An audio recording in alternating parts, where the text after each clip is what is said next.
telephone number, and try and get the mobile. If you can get them on the back foot, you get the mobile number off it. If you can get that, you're really laughing, you're having some fun. So it's great. So a couple of days later, another phone call, same company. And I say, oh, can I just ask you some security questions? Is your boss so-and-so? Yes. And your direct line, it must be 46 to the... and what are the last few digits? And they're thinking, this is a bit weird. And they've stopped calling within a... they're thinking, oh no, we're not phoning him up. No. Because of course you ask them all the security questions, and once you actually ask them the security questions, they say, okay, I'm fine now. And they say, oh, can I ask you some security questions? I'm sorry, I don't deal with people over the phone. But send me a letter. It's great fun, and it's going from being in fear to taking back. The only power they've got is fear. Fear, and people think that they're going to get locked up, or, you know, I don't pay these people, and I've never had a bailiff round. They always say they're going to come round, you know, oh, we're going to have to send somebody over. Well, say, well, tell me when. I'll make sure I've got milk in the fridge and some biscuits. Yeah, come and have a chat. Yeah, that'd be great. I'd love to have a chat with you. Yeah, it's not, oh my God, they could come round. It's like, no, it's only going to be another human being. So don't offer to pay anything, especially debt collectors. If you pay them anything, and it doesn't ruin the case at all, but it makes it more difficult. Because if you pay them anything, you're tacitly consenting to a contract with them.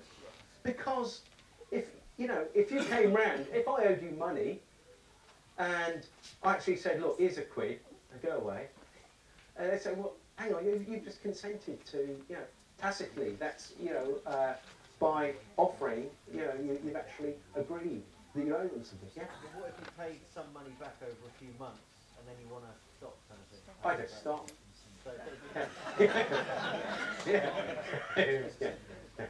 I mean, if people don't worry, they say, oh, I'm paying £1 a week, or I'll pay them some money. To be honest, they can't give you everything. That, you know, okay, so you've definitely contracted with them, but that wasn't you contracting with them because they're a company. That was actually your person. That was a straw man. That was a fictional entity. So it wasn't you that contracted with them. So, yeah, and at the end of the day, how are they going to get their money if you're not going to pay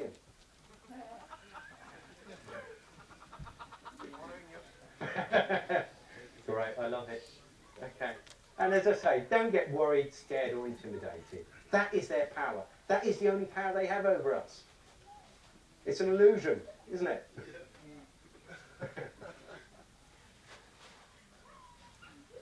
Okay, don't speak to them on the phone unless you refuse to be intimidated with them and have some fun with them. So yeah, definitely. So a verbal agreement with a debt collector is probably more enforceable than a written agreement with a bank.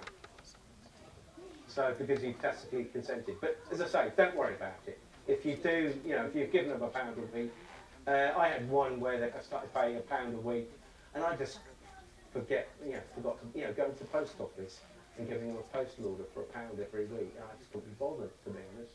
And that was years ago when I was still sort of believing that I was in debt, you know. So, do not agree to pay anything until they can provide you with the evidence that you owe anything. So, just general rules. Always be truthful. You know, there's no reason, you know, what we're trying to do is set an example to these fraudulent corporations who lie to us all the time. So we can set an example for them. So we don't have to lie because we've got nothing to hide. We don't have to do anything in secret. It's them that have to do everything secretly and feed us with a diet of lies and propaganda. We don't have to, you know, we can be honest. And I always respond politely. You know, if it's a bailiff or I haven't dealt with bailiffs because they've never got that far. But yeah, there's no reason to be rude to them. I know sometimes they really annoy you and you want to tell them to lawfully fuck off, but it's tempting. But they might take that as you being impolite, so you know, you've got to be careful. Or you could tell them that under... say it politely. You can, yeah. You can. Have you ever heard someone posh say fuck off? Yeah. Excuse me, can you pop off? Would you mind awfully if you popped off? Always act honourably. So, don't ignore them completely. If you want the fast track approach, once you've established there's no contract, you put in your letters, then just reseal the envelope, write on it, return to sender, no contract. So, that's a quick way around. But you've got to respond, because otherwise you can then be in dishonour. And certainly with courts, that's how they can take that as tacit contract. But a lot of the time now, I know people have had judgment on them without actually having the claim form. And, they're sods. And always act lawfully. Not necessarily legally, but lawfully. Because, at the end of the day, we work within common law, because that is the only true law that we've got. And don't get greedy, as I said before. If you're thinking, right, hang on, if I get 10 cars, I can, buy that new car, I can do this, I can do that. You start doing that, then you're like the pigs in Animal Farm, where they all stand up on 2 legs and start doing exactly what the humans are doing. So we've got, if you need it if you're in debt through no fault of your own, or if you need to survive because you're doing, sterling work, making videos and things, then remember what you're doing. You're accessing your bond. But as I say, it's I try and dissuade people, but there's nothing to stop you going out and buying whatever you want. But you've got to think there is a sort of certain morality, I think. So I just say don't get greedy with it. You say you're accessing your bond. Yeah. And that when they get that debt from your bond. No. What I'm saying is, my understanding is that when you fill in an application form for a credit card, that money is already yours, but they need your signature to actually access it. So it's already your money, because it was created from all the money that you're likely to earn in your lifetime. Yeah. Dealing with CCJs was going to be the next one. Okay, county court judgments.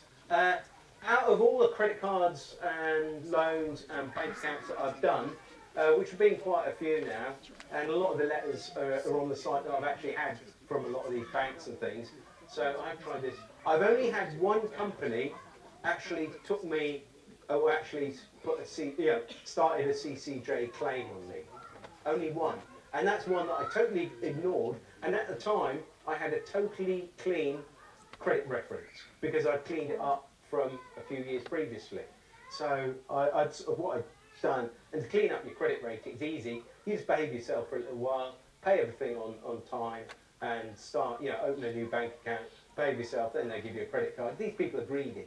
So the fact that you, stuffed a few cards a few years ago, give them all you have to do is 12, 18 months, behave yourself, and then they'll give you more plastic, because they want to make more money out of you. It's the only way they make money.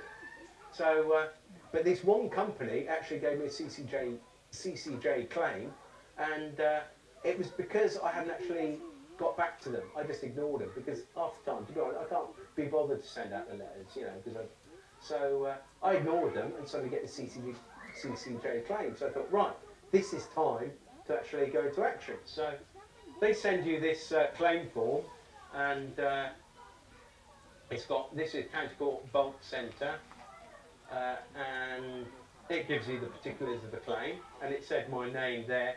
I've taken my address out because this was on the internet, but that's my name. Mr. Jonathan, no, it's not my name, sorry. It says Mr. Jonathan Witterick. That's obviously referring to the fictitious entity. So, that's not me. So, what you do, you get this response pack with them, and it gives you 3 options. You can either, I intend to defend the claim. Well, I don't defend it. I don't want to go into their court, because Jordan Maxwell would say a court is where you play games.